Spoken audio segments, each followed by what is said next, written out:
Agad inaresto ng pulisya sa entrapment na operation sa isang mall sa Marilao, Bulacan ang suspect na si Christopher Arcega Natividad. Inireklamo siya ng sextortion ng sarili niyang nobya. Kwento ng biktima. Pinili po niya ako na makipag-sex sa kanya.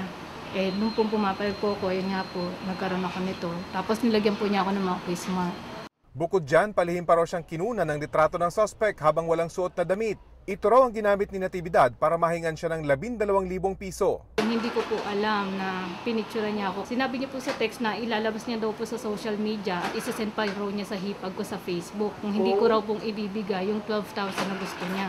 Tumanggi magbigay ng detalye kaugnay niya ng suspect pero depensa niya, hindi raw niya pinilit ang biktima.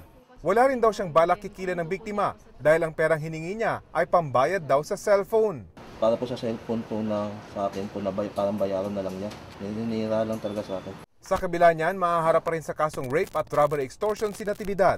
Rafi Tima, Nakatutok, 24 Oras.